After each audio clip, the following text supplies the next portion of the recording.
Good afternoon. Thanks for being here. Well, as you said, it's a different competition, but the same responsibility. Nothing so different. We start from zero, all of us in this competition, and this type of competition format brings you the possibility to dream about all of us, PSL teams, and also the teams coming from the lower leagues, to dream about have a beautiful night, like we have an example yesterday.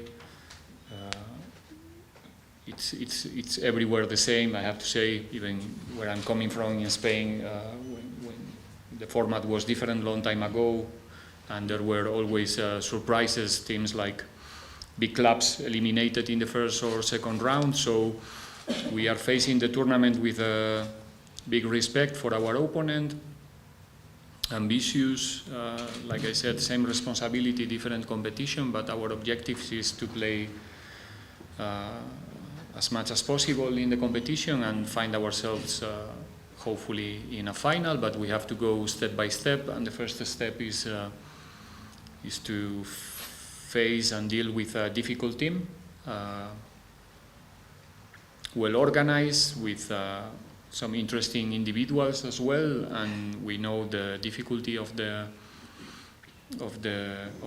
environment on Saturday for us, but we are preparing ourselves really serious and responsible. Thank you, Coach. Let's take questions from the floor. I've got a hand here. Do we have a microphone for Benjamin? Please just make sure your phones are silent mode or flight mode. Coach Benjamin Renda, Football Live. As you have said, it's a different ball game, but the same strategy or same aim of going to win. But in the past, we have seen smaller teams like this, like before Maluti FC defeated Paris in the first round. Going into this game, are you going to stick with the tested and trusted players, or are you going to do some rotation? We don't do rotation. We don't rotate players. I explained it before. Big squad, a lot of quality, and every week start with different scenarios in terms of players suspended, players injured, different opportunities because of the way that the opponent play and the moment of your players. So if we change 2, 3, 4 players on Saturday, it's not because we are rotating, it's because we have some certain needs. Like, for example, Innocent is not going to be part of the squad, so that's one change, but it's not a rotation, it's just a need. So like I said, we are playing one game per week at the moment, so there's no need to rotate. We're going with the intention to go through to the next round, and we will select the players for that mission, not because we are rotating. So there's no rotations in Orlando Pirates. Let's put it in this way. Okay, Coach, let's move on to the next question. Just looking for hands.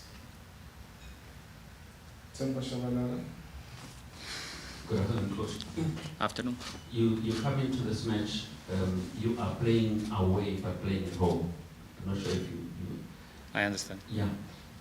When you come across a venue change like this, is there any particular planning that you do, considering the Bidvest Stadium, how small it is, the pitch, compared to the Orlando Stadium that you use every day and you're used to? Because even the Rem Stadium is much bigger than the pitch you're going to play at.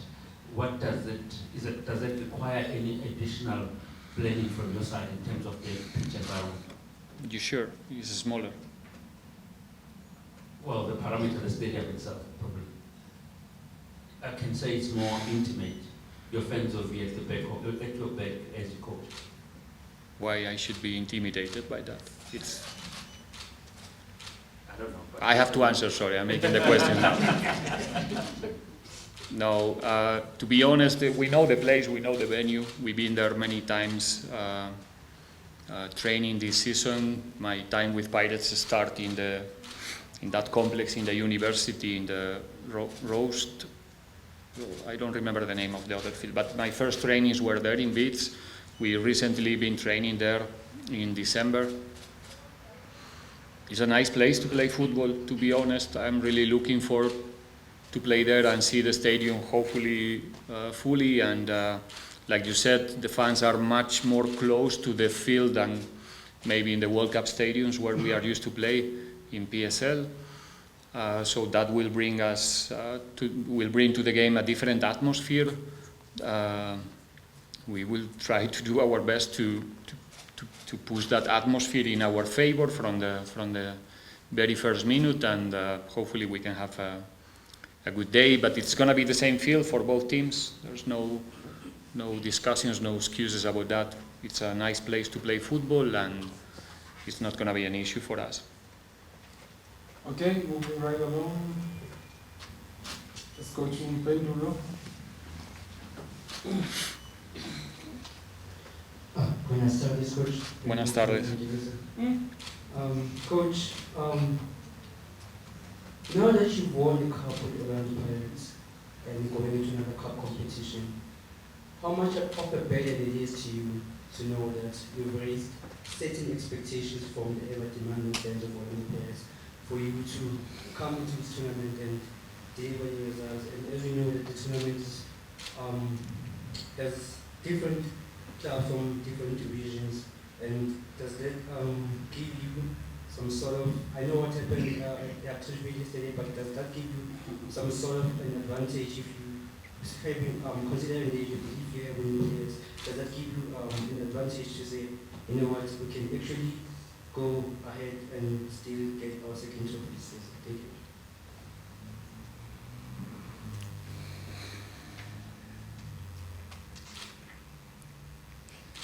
I'm counting all the questions inside the question. Again, it's a nice competition, like I said. I have to think about also how my colleagues in the lower division teams feels and think about the tournament and the opportunities for everyone to for example, for our opponent to play, against Orlando Pirates is a huge thing. Is going to be a memorable night for them, whatever happened.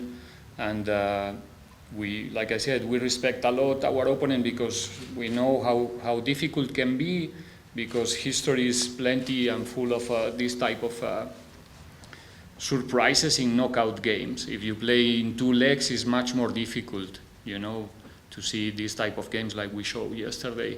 But when you play for everything in 90 minutes, all of our hopes in this tournament are going to be played in 90 minutes or maybe more if we go to the extra time. So we cannot make jokes about what's coming on Saturday. We know how difficult it's going to be if we are not in our level. If we are in our level, then let's be honest, probably it's going to be more close for us to get the result that we are looking for. But if we are not, then there's going to be 11 against 11. South African football in every stage, in every league is full of talented players. We played many games this season, friendly games, training games against a second division team, second tier, first division teams. And I know about the complexity of those games and how skillful the players are in that division, and they can complicate your life if you are not in your level. The differences between leagues, the difference between leagues is the rhythm of the game, the time that you have to play or the time that you don't have to play. If we propose a game where the opponent is going to have time and space and meters, and it's going to be difficult for us. If we play in our level, the level that you play or you're supposed to be playing in PSL or in the top games, then it's going to be more complex for the team. So it's about us to make a difficult game for them or an easy game for them. And we are preparing the game in a way that we are going to make it difficult. Did I answer everything already? Okay, great. Okay, let's keep it moving. Other questions? Okay, let's go to chat. The questions are all from this side, my right hand side. Yeah, holding the mic. Coach, just on what the way the comment earlier, the coach of All Stars earlier said you have been sending analysts to come and look at their games. What have you made of them, and how do you approach a team of like All Stars and make sure that you get out of the game what you demand from your players? No, we, like I said, we prepare the game as usually, so we try to know as much as possible of our opponent. It doesn't matter from which league it's coming from. We take it serious. We want to know as much as possible about them because we respect them. It's not an empty talk. And then, as usually, we focus in ourselves, as we did 1 week ago, playing against the top team in the league. And trying to find the gaps, the holes, the spaces where we can punish our opponent. And I think they are a team comfortable on the ball with good technique, with two good center backs in order to control the games. Like I said, a couple of good individuals in the center midfield as well, and dangerous and with capacity to run behind the spaces. So if we think about a game where Pirates should get the control of the game, the way we decide to attack and the places where we are going to end our attacks are going to play a big part of the game in order to avoid transitions, because if we keep the situations under control, we should be the better team in theory. That's what everybody expects when you play first against second division. But when the game is not under control and there's spaces for run, everybody can run. Everybody can create problems if you have spaces to run behind. And the players they are good enough up front to create troubles to every other team. So those are the situations that we need to avoid, because otherwise we will have difficult moments there. And like I said, it's a team that we respect because we were watching them in detail, and they have interesting things in attack, interesting patterns, and if they have the time and the space to do it, it's going to be difficult for us to counteract. So we need to push the game in a level where it's difficult for them to survive, and that's the intention. Okay, let's move to Lorenz. Coach Riveiro from José. Coach Scott announced, obviously after his 1 month period as at the club, but obviously he had an immediate impact considering how much goals you scored in the games of the run. Are you considering getting a coach in a permanent role, or do you think the impact that he's made over the last few weeks has left an imprint on the forwards that he worked with?